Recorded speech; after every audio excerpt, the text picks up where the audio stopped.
స్పష్టత వస్తుంది. మన మానవ మనస్సు సహజంగా ఏం చేస్తుందంటే లోపాలు వెతకడము, తప్పించుకోవడము దాని సహజ లక్షణం. లోపాలు వెతకడము, తప్పించుకోవడము దాని న్యాచురల్, దాని కెపాసిటీ ఉన్నంత వరకు చేస్తుంది. అది ఎక్కువ చేతనైన వాళ్ళని ఎక్కువ తెలివిగల వాళ్ళు అంటాం. తెలివిగల వాళ్ళు అంటే స్పష్టంగా ఆలోచించే వాళ్ళని కాదు,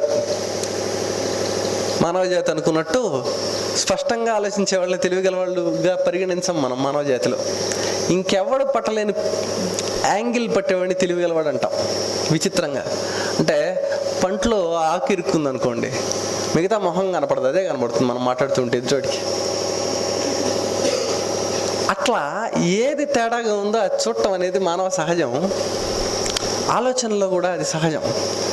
మనకేం జరుగుతుందంటే బాబా పూజ అనగానే బాబా పూజ అనవసరం అన్నాను అనుకోండి, ఏందే ఆ బాబా పూజ చేసేది అన్నాను అనుకోండి, బాబా తక్కువ అన్నాను అని ఒకడికి అనిపిస్తుంది,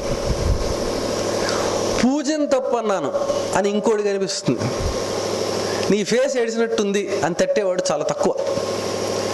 నువ్వు నిన్ను చేసుకోవద్దు అంటున్నానని తట్టదు, బాబా పూజ వద్దంటావా అంటాడు ప్రతి ఒక్కడు. చూడండి, గమనించండి. రామాయణం పుకిటి పురాణం అన్నాడు అనుకోండి ఒకడు, రామాయణం అంతా ట్రూ కాదు అన్నాడు అనుకోండి ఒకడు. మనందరికీ ఏమనిపిస్తుందంటే న్యాచురల్గా హ్యూమన్ సైకాలజీ ఎట్లా ఉంటుందంటే ఫస్ట్ ఆలోచన వాడికి పిచ్చ అని రాదు, వాడు రాముడు అన్నాడు అనిపిస్తుంది. ఫస్ట్ అనిపించేది ఏంటి, రాముడిని అంటావా, రాముడు ఉన్నాడని ఋషులు చెప్పారు, మాకు ఎన్ని ఆధారాలు ఉన్నాయి, లక్షల ఆధారాలు ఉన్నాయి. వాడు అవన్నీ అడగట్లే, వాడు ఉంటుంది వాడి భావం ఎక్స్ప్రెస్ చేసుకుంటున్నాడు. నాకు జలుబు చేసింది, రామాయణం పుకిటి పురాణం అనిపిస్తోంది, అది వాడు చెప్తోంది. ఓహో అలా అనిపిస్తోందా అని తగిన హోమియో మందు వేయాలి వాడికి. అలాంటి వాడికి జనరల్గా పడాల్సిన ఒక హోమియో మందులు ఉన్నాయి, ఒక సీక్వెన్స్ ఉన్నాయి. ఇగ్నీషియా దగ్గర స్టార్ట్ చేసి మెడోరినం దాకా మందులు ఉన్నాయి, వేస్తే బుర్ర తినగా పనిచేస్తుంది. వాడికి అంత అర్జెంట్ ఎందుకు వచ్చింది, రామాయణం పుక్కిటి పురాణం అని అర్జెంటుగా చెప్పాల్సిన అవసరం ఎందుకు వచ్చింది? అది పుక్కిటి పురాణాలు 100 ఉన్నాయి, పుక్కిటి పురాణాలు బోల్డెన్ ఉన్నాయి. మన ఆర్థిక వ్యవస్థ, ఓటు హక్కు, ఇలాంటి పుక్కిటి పురాణాలు బోల్డెన్ ఉన్నాయి. అయితే ఏమైంది, ఉన్నాయి. మన భోజనం మంది, మన పులిహార మంది.